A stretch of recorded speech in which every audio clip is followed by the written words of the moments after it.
I was about to blow at these guys to get them to stop because I thought they were squabbling, but they're not. He's mating. The whole bin is actually vibrating when he did that. When he was doing his little, you know what? This is really bizarre because I have not ever seen them mate for the last, I guess about 4 months. So this is really, really unusual. I don't know what brought this on. My guess is the temperature. The temperature right now is 18.5 degrees. I don't know if that makes any difference, but generally the room temperature is 20 to 23 degrees, give or take a degree. Oh, I've never seen the underside of it. But with the chins, I have actually tried to lower the temperature. So I was convinced that they were too cold and they were always sleeping, but maybe they just don't want it too hot. I mean, I don't know if that's possible, but there they go. These two, despite everything, even when there's squeaks in here, they're not attacking each other. They get along quite well. They're both dominants. Patches is quite pushy. Not just the behavior of mating. He's naturally, he pushed, well, he got his way. He got rid of Sniffles, his brother. I took him out because he was harassing him, bullying him. I just didn't know because he was very subtle about it. But Sniffles was scared out of his mind, apparently, because he was losing weight and I couldn't figure out why. And then, as the last resort, I took him out because I realized he was always very willing to climb into my hand to get out of the cage. So I took him out, put him in the cage. He gained his weight back. I just tried putting him back with Nibbles, sister of this girl. This is Snowball. But I wasn't able to keep the pair together because originally all four were together. Nibbles didn't want to be with Sniffles. And I think it was Sniffles attacked Nibbles, which is really bizarre because Sniffles is a boy and Nibbles is a girl. Normally they don't attack the opposite gender of the dwarfs, that is. You know, they're pretty nice to their girlfriends, you know. It's their girl, you know. But not sure what happened there. So I just saw a patch of blood on Nibbles, so then Nibbles is now alone upstairs. And Sniffy's is in the cage next to her. But this is my only pair that's together. I would be super duper happy. Like totally, if they were to make me some babies. That would not stop me from the gerbils. It would not stop me from trying to breed the gerbils. I will still try to breed the gerbils. I do want some gerbil babies. I will only probably have one litter of, like, you know, that I'm keeping. You know, not all of them probably, but, you know. I will rehome the rest. Whether I get them for paid or free, I don't know yet. I'm not really comfortable with getting paid to give away an animal. I'm more happy to give it for free. But yes, the concern of people taking it for free and they're feeding it to a snake is on my mind. So probably, you know, like, not. I probably wouldn't do it for free, but I might say for a donation and, you know, might screen it that way, you know. But I don't know yet.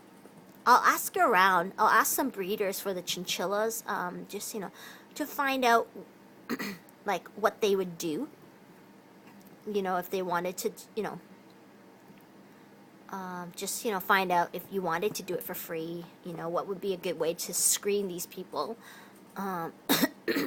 Obviously, I don't think people would feed chinchillas to snakes, but, you know my point. As for this is quite extended. Ooh, I want to see the underside of him. I was convinced that they were sterile because there had been no mating after they mated. So I thought either that or Patches was still in the cage. I was actually contemplating when Mama and Baby passed away, I was contemplating splitting up Patches. To see if that would bring on the pregnancy, because I suspected maybe she was already impregnated, but that she just wasn't going to develop the pups until Patches was away, maybe because of like the size wasn't enough. Like maybe the cage was too small for her to share with a boy, or maybe she didn't want to be pregnant with the male in the cage. I don't know. I don't know if she was able to hold off the pregnancy, but I was convinced these two were sterile, or one of them was, because there was a lot of mating, I think back in June or July, but then nothing ever happened again. After I got the Syrian pups, nothing happened. But yeah, today is the first. There have been a lot of squeaks though this morning, so I'm not sure if that was the cause. But these guys are very on time. If I'm not mistaken, they started at 8 because when I first got them, they always went into heat at exactly 8 o'clock sharp, which is really bizarre. It's just like some light switch goes off in their heads. He's latched on to her, actually. I think so, unless he's on his side. It's bizarre. He's such a big boy. She's completely white, and he looks like cargo pants. That's why I really wanted some babies from these guys. I just really wanted to see if that makes any difference, because I don't know what the parents look like anymore. I don't remember. I did see them briefly, but you know. The parents were not completely one color either.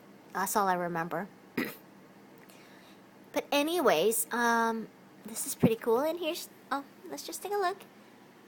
There's Nibbies. She looks like a monster when we're looking at her. Look at her. She looks so fat. Hi, baby. Hi, Nibs. Hi, my Nibbies. Anyways, these guys are cleaning themselves, as they should when they're mating. But he is really nice. He's really gentle. And the other reason I thought they weren't going to mate anymore, even at all, was like even have sex, was because, well, they are about, well, I got them, I think in June, so June or July. So yeah, they're about 7 months. They're at the optimum age to breed if they're gonna breed. If they didn't have any babies by 1 year old, then I would totally believe they're sterile or they're just choosing not to breed because the conditions aren't right. But if they give me a litter right now, it's perfectly safe. I do not believe in the fusing of any bones and whatever that is, because I believe that nature has its way of preventing these things. I know a lot of people believe the guinea pig thing, but I don't. And I've actually talked to breeders who also tell me that's not true. But anyway, people who believe that pelvics fuse and all that jazz, they're more than welcome to it. But I can tell you that they tell me it's even better if you don't breed them in their first year of life, but for guinea pigs. But, you know, as information gets passed down, usually gets distorted. And most people who tell you these things are repeating, they're rehashing what they've heard or read online. And so it gets so distorted.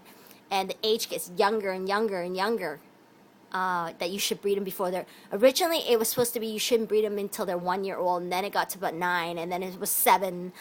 You know, it just keeps going down, and they don't actually have any bones to fuse. It's only the ligaments are just not as stretchy. But people start saying that they'll fuse. I don't know who started that, you know, misinformation. But guinea pigs' pelvics don't fuse.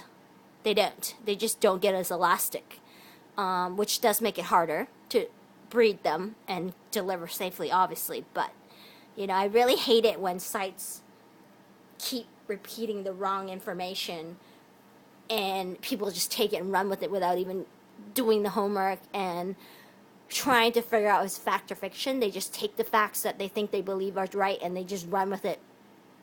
And then the next person they stumble upon on YouTube, they try to, like, tell them that they shouldn't be breeding them because, you know, but, you know, when you go and re-ask them the question, they said, do you know all that you need to know before you breed them? Do you know, all these other, terminologies? And I'm like, well, do you? And they're like, no. And, like, then you have no right to be asking that question because you actually have no idea what you're even asking. You're just repeating a question. So in this case, the hamsters, depending on if they're what gender, I may or may not keep. I really, really, really want Russian winter white babies, and it would totally make my day if I could have one that kind of looked like Daddy here, and kind of one that looked like Mom, because she's the only one that's completely white. She is absolutely white. That's why she's called Snowball. And Patches, well, he kind of looks like cargo pants, so I called him Patches. You know, that's his name. That's why I gave him that name. But they've gotten really mellow in the past month, actually. I've been able to pet them without them turning around trying to bite my finger off. And I even said, "Are you getting old, baby? You're getting nice now." Because they do say that some hamsters that are really grouchy, I guess is the word for it, they're not naturally mean, but they are quite grouchy. Like this guy, if I wore gloves and put my hand in the cage, he would actually leap in the air and grab onto them and hang onto it with his teeth. He's not the bitey kind that draws blood. He's the kind that snaps at you, though. He turns very quickly on you and then makes a motion to bite you, but he doesn't actually bite. So I think that's pretty interesting. Like it's almost like I guess it's just to scare you off. I don't know if it means he's insecure or what, but anywho, I did see a tiny piece of human hair in here somewhere that I wanted to get rid of. Sorry, guys. I think they're both. Yeah, he's at the doorway.